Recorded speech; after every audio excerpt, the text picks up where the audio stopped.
So let me conclude by making this connection between puzzles and real-world puzzles.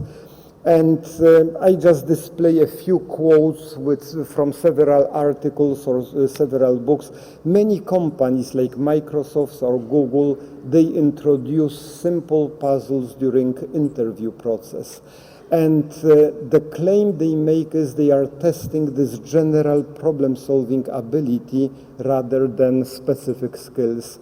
Very often when I talk to Alan Noble, who is the director of Google for Australia, located in Sydney, he told me, I am not interested whether a candidate has perfect skills in Java programming or this, he knows that and that algorithm. You can pick up these skills. I am interested in his thinking abilities. This is really of premium. And in many companies, they feel there are really very strong parallels between reasoning you use to solve puzzles and then reasoning you use to solve real-world problems. The same rules apply. Understanding the problem, rejection of intuitive solution, modeling skills, all the same principles would apply whether you solve very simple puzzle or you solve real-world problems. They also claim that, technology is changing almost daily, and we have new gadgets, new inventions, and so on. There is really very little point in hiring people who are masters in newest technologies. You can pick it up sooner or later. Interview, which is loaded with some brain teasers or puzzles, is basically filtering some candidates to prevent bad hire. And the final slide is that a puzzle, and when the innovator is working on puzzle, the process is very much the same. The process of identification of these essential elements, which are usually not well defined. Again, puzzle and real-world problems, huge similarities. So let me tell you, this presentation is also some kind of overview of part of some workshops, apart from hundreds of universities which adopted puzzle-based learning these days, including Carnegie Mellon, University of Virginia, some universities in Europe, Australia, New Zealand. Also, some companies recognize the need for training of their employees. Over the last couple of years, I ran a few workshops for a variety of organizations, getting very, very interesting feedback. By the way, the nicest feedback so far, the nicest feedback I got from an employee from Holden who wrote in evaluation form, this was the first retraining program I didn't fall asleep. You couldn't really ask for more, but you can engage audience, you think and you try to solve problems and so on.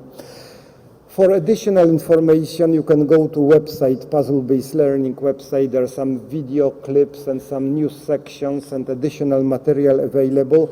I understand that all participants of this conference got a copy of Puzzle-Based Learning book. This is how I fulfilled the promise I made myself 10 years ago of writing this more interesting book. There is no mention about genetic algorithms, neural network, nothing of this sort, just puzzle, how to think, how to reason.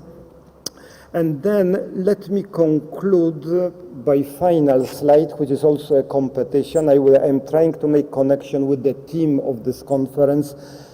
And the title of this slide is Integrated View.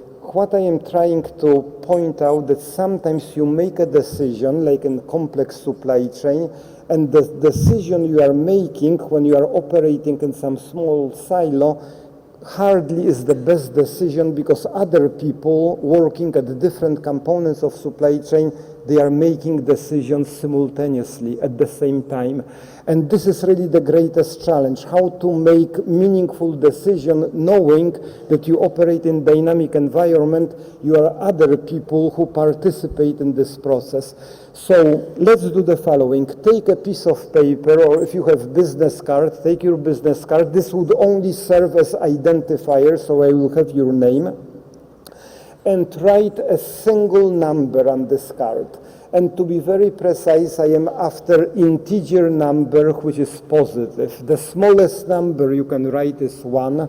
The next number you can write is 2, 3, and there is no upper limit. You can write any number which is again integer and positive. And that's it. This is the whole competition. And the winner, and I have a beautiful prize for the winner of this competition, but the winner is the person who writes the smallest number, which is unique in the room. So good luck, very good champagne is waiting for a lucky person. Think about it, it is like decision making in dynamic environment with other people, their decisions are influencing your choices. It might be that, you know, you write number 7 and you are the winner. You might be the winner with number 22, I don't know. Think a little bit, write a number, we will be collecting your business cards or pieces of paper, and hopefully it will take a few minutes to announce the winner. And then one of you would claim the prize. Thank you very much for your attention.